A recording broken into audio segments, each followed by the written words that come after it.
Harold Alcott. I'll be 91 tomorrow. Well, I was born March the 5th, 1922 in a tar paper shack in a logging camp at Akeley, Minnesota. I was on East Crooked Lake. I was born double breech and laid away for dead, and they laid me in a shoebox on the floor, and I let out a cry, and the doctor said, "That poor baby, every bone in his body's broke." They were trying to save my mother. She was hemorrhaging, which they saved her, but I was nursed to health by my grandmother and an aunt. I kept in a shoebox, a warming up in a stove, and I was fed with an eyedropper. I've lived in this house since 1954. Yes, I built the room we're sitting in, and another room as you come in. I built two rooms on the house, and then and a bath. I dug the basement by hand. I dug in the evenings after work by a little elevator and a coaster wagon, but the neighbors loaned me their new tractor. I took a wall out, and there's about a 4-foot clearance under part of the house. I took the wall out and dug most of the basement with pulling out an old horse slip scraper, with having my son drive the tractor, and dug most of it with a slip scraper. Well, I started out, I was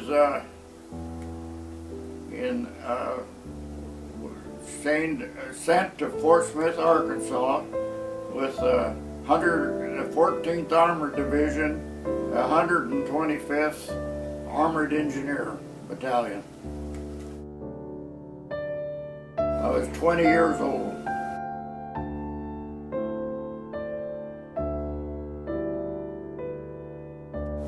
Married and expecting a baby. My wife was expecting a baby, but I was due to go to the military, and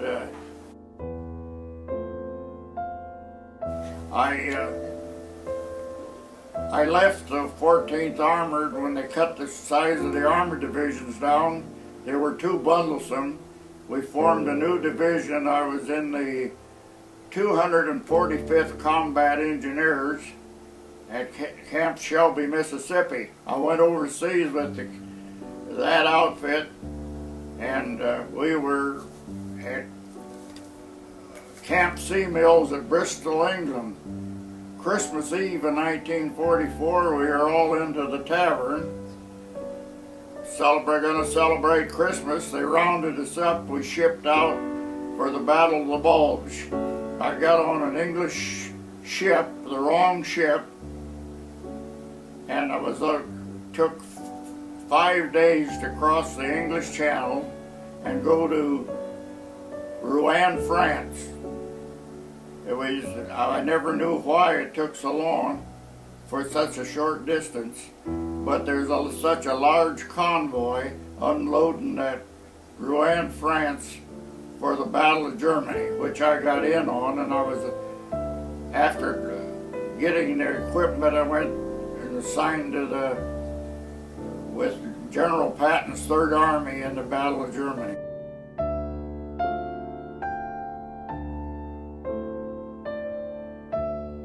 Well, I was on the wrong boat, but they was all going the same place, and I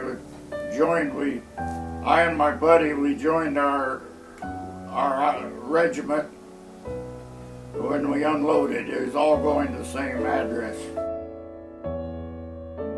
I was in the service 3 years and 1 day. It was a good experience, but I wouldn't want to go through it again. Therefore, different phases of the European and African and different battles we were in, and the one is the Bronze Star I got in the battle for Zeitz, Germany. We've ferried the 6th Armored Division across the river to take Zeitz, France, which was the headquarters for the German SS troops, the college. I was issued a Bronze Star on the battlefield. The other medals was replaced that my daughter put some of them down a hole in a well. They got them reissued by Leonard Boswell, the congressman, at the local Legion Hall. A year ago in September, we flew to Washington, D.C. from Cedar Rapids Airport on an honor flight to Washington, D.C. with my son, Dr. Harold Alcott.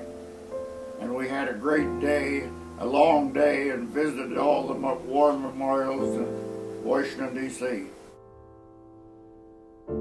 I think somebody that's common and tried to do right, but might not always done it, but tried to do the right thing. I go uptown and have coffee at some of the old locals, which are getting less every day, and just putter. I'm pretty good at tearing things apart. I still tinker in the salvage business, off and on for over 50 years.